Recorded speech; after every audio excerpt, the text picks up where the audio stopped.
बोलो जयकारा बोल मेरे श्री गुरु महाराज की जय। सभी गुरुमुख प्रेमियों से सप्रेम जय सच्चिदानंद। अक्सर त्याग की बातें हर कोई किया करता है। कोई कहता है कि मुझे मोह नहीं है, कोई कहता है कि मुझे संसार के सामानों से लगाव नहीं है, मेरा मन भक्ति में बहुत लगता है। बातें करना आसान है, सरल है, लेकिन त्याग का ठीक ठीक जो मतलब है वो तो सच्चे वक़्त के संत सतगुरु ही स्वयं समझते हैं और हमें भी समझाते हैं।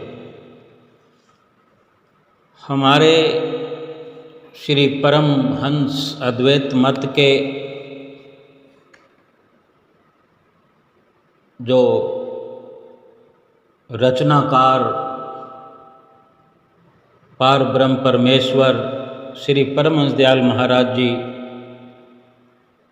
इस धरती पर आए, श्री आनंदपुर दरबार बनाया, गुरुमुख प्रेमियों को चुन चुन करके इस रास्ते पर लगाया। आज हम एक नव जीवन का संचार हम अपने भीतर रोज नित्य नया होता हुआ देख रहे हैं कि रोज का रोज एक नया सवेरा हमारे जीवन में होता है। आम इंसान को, आम संसार को ये दुर्लभ है। जीवन तो सभी जीते हैं, लेकिन जीवन का लाभ केवल और केवल गुरुमुख प्रेमी जो श्री परमहंस दयाल महाराज जी की अनुकंपा के साए में, उनकी चरण शरण में आ गए हैं और नित्य प्रति उनका मार्गदर्शन प्राप्त कर रहे हैं। एक बार एक भगत जी श्री गुरु महाराज जी के चरणों में आए। उनका एक पुत्र जो कि साधु बनना चाहता था, संन्यास लेना चाहता था, यानी संसार को त्यागना चाहता था कि वो घर गृहस्थी में ना पड़ के पूर्ण रूप से भेटा होना चाहता था। तो वो भगत जी श्री गुरु महाराज जी के चरणों में विनती करने लगे और अपनी दलील दे करके श्री गुरु महाराज जी से विनती कर रहे हैं कि इसी प्रकार से जैसे कि मैंने कहा है, मेरे पुत्र को समझा दीजिए। और क्या दलील दी कि मेरा पुत्र जो है संसार त्याग करके संन्यास लेना चाहता है, आप इसे समझाइए कि घर का त्याग करना अच्छी बात नहीं है, और अगर त्याग करना ही है तो फिर पहले गृहस्थ जीवन को पूरा करके बाद में फिर चाहे साधु बन जाए,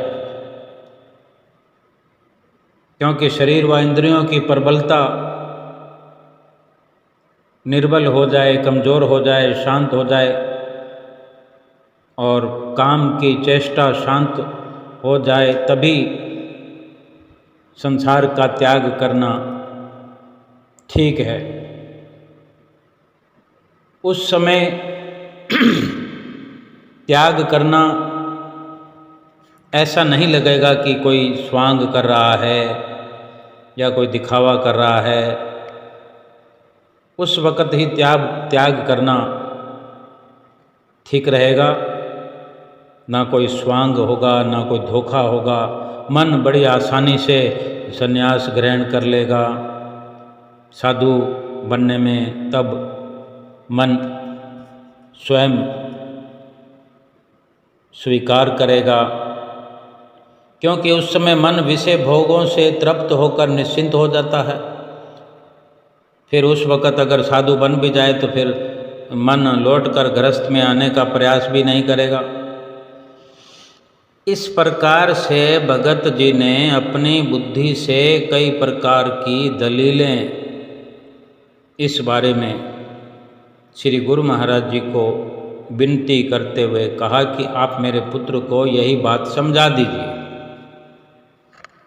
तब श्री गुरु महाराज जी ने वचन किए, भगत जी से कहा, प्रेमी, संसार के लोगों ने विराग और त्याग केवल भगवे वस्त्रों को धारण करना ही समझ रखा है। अगर किसी ने भगवा पहन लिया है, साधु कोई बन गया है, तो समझो क्या उसने त्याग कर दिया। भगवा पहनने से क्या संसार त्याग हो जाता है? परंतु किसी की ये धारणा है तो ये धारणा सही नहीं है, क्योंकि व्यक्ति यदि संसार त्याग करके साधु बन जाए और त्याग करके भी शरीर के पालन पोषण की चिंता में अनेक प्रयत्न करता रहे, कोशिशें करता रहे, उलझा रहे, अगर यदि साधु बन जाने पर साधु को भी खाने पहनने और रहने की चिंता बनी रहे तो ये त्याग नहीं है, इसे त्याग नहीं कहा जा सकता। जितनी एक गृहस्थी को अपने सारे घर में ममता होती है, और ऐसे साधु को उतनी ही ममता अपने वस्त्र और झोले से हो जाती है, और इसके साथ ही उसे मान, ईर्ष्या आदि ऐब ये सताने लग जाते हैं। वास्तव में लाभ हानि और मान अपमान आदि द्वंद्व भी वर्ण आश्रम अवस्था के साथ साथ ही चलते हैं। वास्तविक सिद्धांत की बात तो यह है कि पहले मन को सत्संग और शास्त्र ज्ञान के द्वारा संसार से विरक्त बनाया जाए, तब चाहे कोई संन्यास ग्रहण करे चाहे गृहस्थ, उसकी अपनी इच्छा है। प्राचीन काल में गुरुकुल व्यवस्था थी। उस समय सर्वसाधारण लोग या जिज्ञासु जन अपने बालक को गुरु आश्रम में बचपन में ही भेज देते थे। इस परंपरा का भाव यही था कि बालक जो है, वो बच्चा जो है 20-25 वर्ष गुरु आज्ञा में रहकर उस ब्रह्मचारी गुरु से शिक्षा ग्रहण करे और शुद्ध वायुमंडल में रहकर निर्मल शुद्ध ब्रह्मचारी बन जाए। वो गुरु ही उसको गृहस्थ में निर्वाह करने की कला भी सिखलाता था। गुरुकुल में शिक्षा ग्रहण कर जब बालक पूर्ण वयस्क यानी जवान और हर कार्य में निपुण हो जाता था, तब वो गृहस्थ में प्रवेश करके उपरामता से अपना कर्तव्य पूरा करता और गरीब साधु अभ्यागतों की भी सेवा करके पुण्य कमाता था। ये नियम पूर्णतया उचित था कि साधु बने बिना ही उसे साधु वाले नियमों का पालन कराया जाता था। इस प्रकार गुरु के आश्रम में रहते हुए एक आदर्श बालक का चित्त विद्या अध्ययन के साथ साथ भजन, ध्यान, योग अभ्यास में लीन रहता था। उस अवस्था में उसके पास विषय विकारों के चिंतन के लिए समय ही नहीं बचता था और वायुमंडल भी विरक्ति के अनुकूल होता था। मन की विरक्त अवस्था में बिताए गए 20-25 वर्ष उसके लिए बहुत बड़ी शिक्षा होती थी। ऐसा बालक जब बड़ा होकर गुरु आज्ञा अनुसार गृहस्थ में कदम रखता था तो वो गृहस्थ को उचित नियम अनुसार निभाता था, अर्थात मन से उपराम रहते हुए तथा तन से सत्कर्म में लगकर रहता था। ब्रह्मचर्य आश्रम के बाद जीवन के इस दूसरे भाग 25 साल के बाद में जो गृहस्थ आश्रम शुरू हो जाता था, गृहस्थ में प्रसन्नतापूर्वक जीवन बिताने के बाद फिर वो वानप्रस्थी बन जाता था। ये भी साधना का एक आवश्यक नियम था। अब विचार करना चाहिए कि उस व्यक्ति ने गृहस्थ सुख अथवा राज सुख को पाकर त्याग क्यों कर दिया। इसका कारण यह है कि उसने गुरु आश्रम में रहकर ये ज्ञान प्राप्त कर लिया था कि मनुष्य जीवन का वास्तविक लक्ष्य है इस क्षणभंगुर संसारी सुख के बजाय उस महान सुख का अनुभव करना जो आत्मिक मंडल में पहुंचकर मिलता है। जीवन के इस महान लक्ष्य का ज्ञान गुरु आश्रम में शिक्षा ग्रहण कर लेने के कारण ही होता है। इसलिए उसे इस तुच्छ संसारी सुख को त्यागते समय कुछ क्लेश नहीं होता। ये बात जानने वाले उसके घर परिवार के लोग भी उसके रास्ते में बाधक नहीं बनते थे। ये उस समय की परंपरा थी जबकि शरीर शुद्ध अन्न से बना और पला हुआ होता था। शुद्ध अन्न और शुद्ध भावना से बुद्धि भी शुद्ध होती थी। गृहस्थ धर्म का पालन करने से जो संतान उत्पन्न हुई थी वो गृहस्थ केवल विषय रस लेने के लिए नहीं था बल्कि कर्तव्य पालन हेतु था। ऐसे गृहस्थ में ही योगी सपूत ईश्वर भक्त और माता पिता के भक्त बालक पैदा होते थे जो बड़े होकर अपने पिता की पूरी सेवा करते थे और घर त्याग करने से भी नहीं रोकते थे, क्योंकि उनकी बुद्धि भी माता पिता के अनुकूल ही शुद्ध होती थी। उस प्राचीन काल में जिसका जिक्र चला हुआ है, ऐसा वातावरण होता था, ऐसा माहौल होता था कि घर घर में यज्ञ हवन और सत्संग हुआ करते थे। आत्म चिंतन और पूजन आराधन करने से समय पर वैराग की तरंगें स्वयं ही अपने घट में दौड़ती थी। परंतु अब आजकल के माता पिता और उनकी संतानों के विषय में विचार करके देखें, विचारों में कितना अंतर आ गया है। इस कलयुग में बहुत कुछ मेला कुचेला हो गया है। परमार्थ और परमार्थिक विचार तो नाम मात्र के रह गए। ये श्री गुरु महाराज जी ने भगत जी से कहा, भगत जी आप अपने विषय में विचार करो कि आपने जीवन काल में कितना परमार्थ कमाया और कितनी वैराग भावना आपने अपने हृदय में एकत्र की है। वैराग की इस शुद्ध पूंजी के अभाव में ही तो आप उसे मोहवश शुद्ध परमार्थ में जाने से रोक रहे हैं अपने बेटे को। आप जो कह रहे हैं कि गृहस्थ के बाद उस समय में साधु बन जाना ठीक रहेगा, तब कोई परेशानी नहीं होगी, तब आराम से जा भी सकेगा और किसी प्रकार का ढोंग नहीं कहलाएगा। तो श्री गुरु महाराज जी ने उससे पूछा कि क्या आप अपनी इसी उम्र के पड़ाव में कितना नाम की कमाई कर रहे हो, कितना वैराग तुम्हारे भीतर उपज रहा है।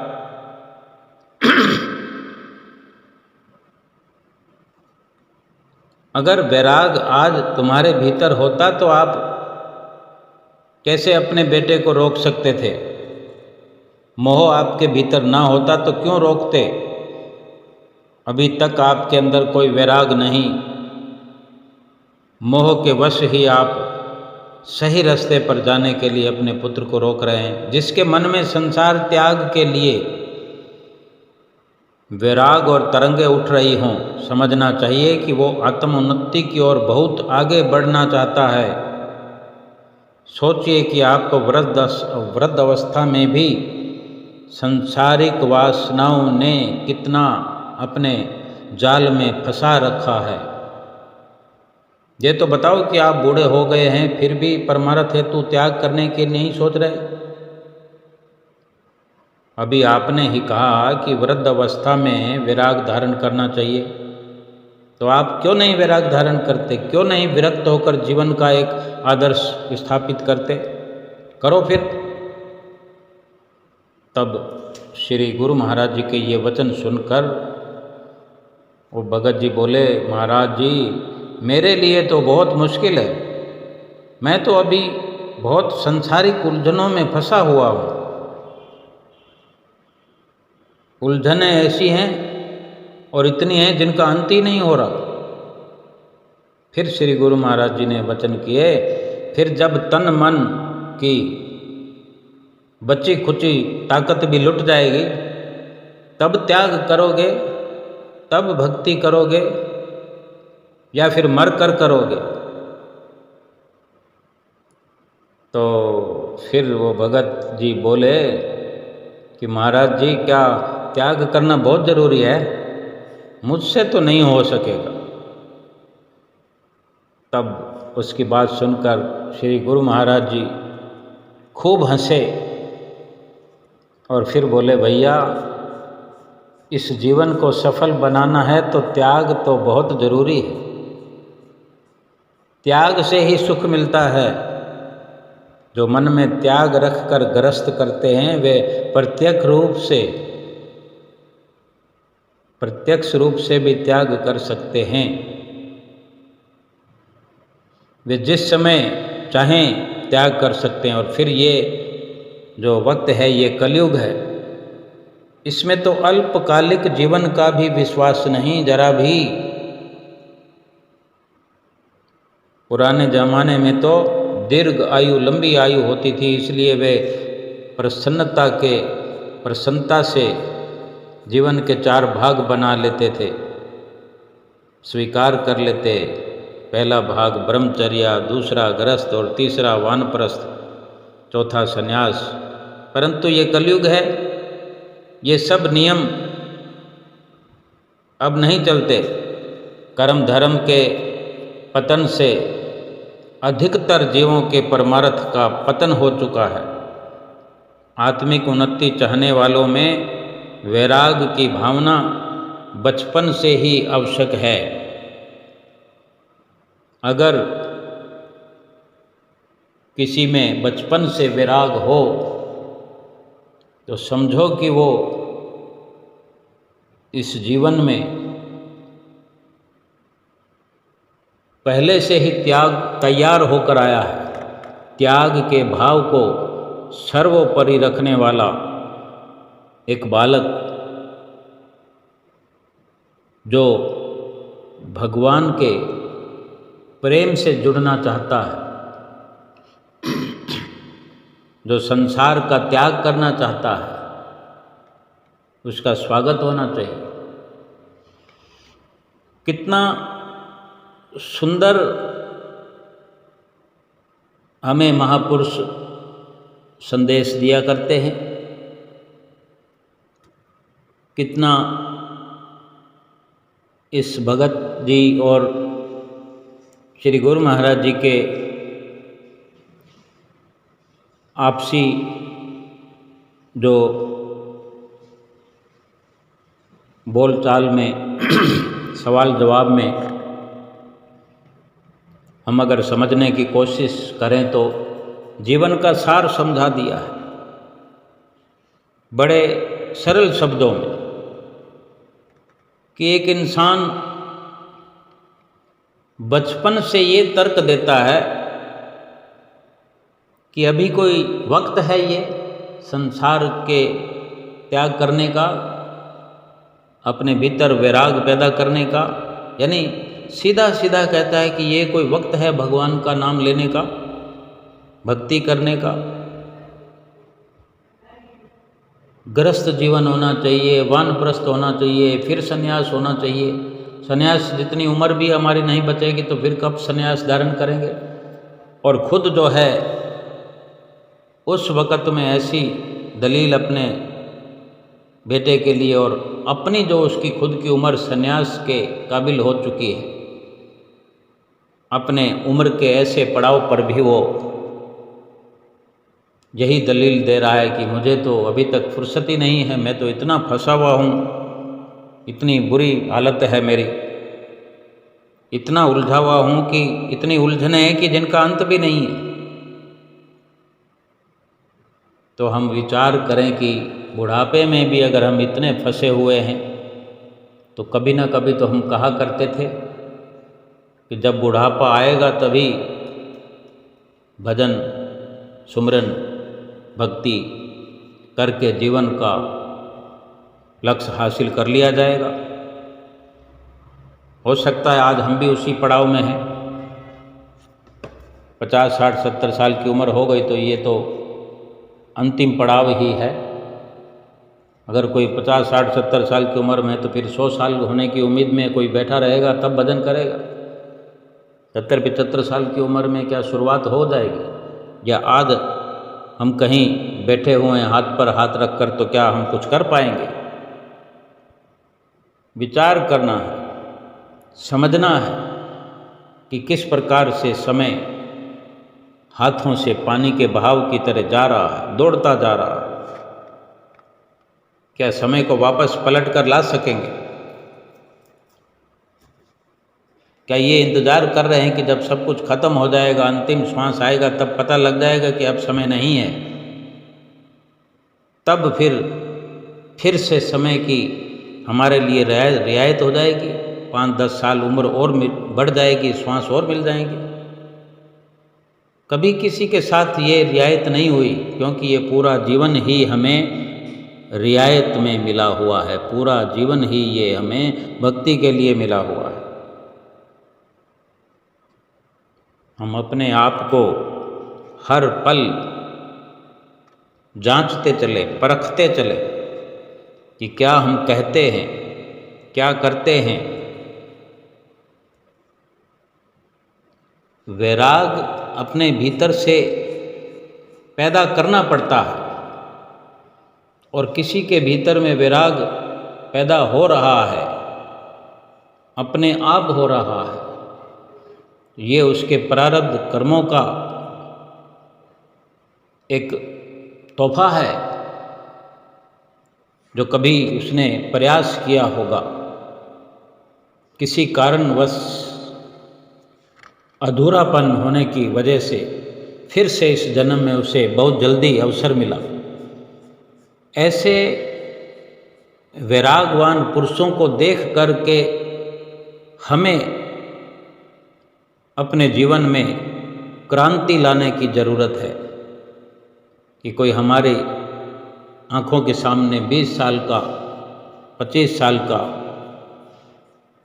युवा अवस्था में कोई नौजवान भक्ति में लीन दिखाई देता है तो हमें शर्म महसूस करनी चाहिए, और वक़्त को एक पल के लिए गंवाए बिना हमें अपने भीतर से वैराग पैदा करना चाहिए। भगवान के भजन सुमरन में लग करके जीवन को सार्थक करना चाहिए। वक़्त का, जीवन का कुछ भी पता नहीं। उम्र के किसी पड़ाव की इंतज़ार में बैठे रहना सरासर भूल है, लापरवाही है। अगर सभी इंतज़ार में ही बैठे रहें तो हम देखें कि परमार्थ में हम श्री आनंदपुर दरबार को आज फलता हुआ देख रहे हैं, फूलता हुआ देख रहे हैं। और श्री परम दयाल महाराज जी की छत्र छाया में छोटे छोटे बच्चे, बेटे बेटियां, जिनके माता पिताओं ने हाथ जोड़ जोड़ कर श्री परमहंसों के चरणों में समर्पित किए, उनके त्याग और वैराग का सम्मान करते हुए और आज ऐसे ऐसे महान योगीश्वरों और महान आत्माओं के जो कार्यकलाप, जिनकी सेवाओं के कारण आज हम दरबार में जाते हैं तो हम सुकून से, चाहे जितने दिन रहने का अवसर मिलता है, छोटी उम्र में पहुंच करके जिन्होंने दरबार की गरिमा को बनाया, आगे बढ़ाया, अपना पूरा जीवन भक्ति और परमार्थ में लगाया, परोपकार में लगाया और श्री परमहंसों की प्रसन्नता को पाया। हमें उनके बारे में विचार करना चाहिए कि संसार में वे भी तो आए हैं, इसी संसार में वे भी आए हैं, हम भी आए हैं। कुछ उनका प्रारब्ध था, कुछ उन्होंने बनाया। बेशक हम वहाँ हमेशा के लिए ना रह सके, साधु ना बन सके, लेकिन अपने मन को तो साधने के लिए कहीं जाने की ज़रूरत नहीं है। कुछ दिनों के लिए ही सही हम श्री दर्शन करके लौट ही आते हैं। ऐसा ही अगर सिलसिला चलता रहे, लेकिन अपने मन को तो साधु बनाएं। अपने भीतर साधना की पुरजोर कोशिश हर इंसान के लिए है।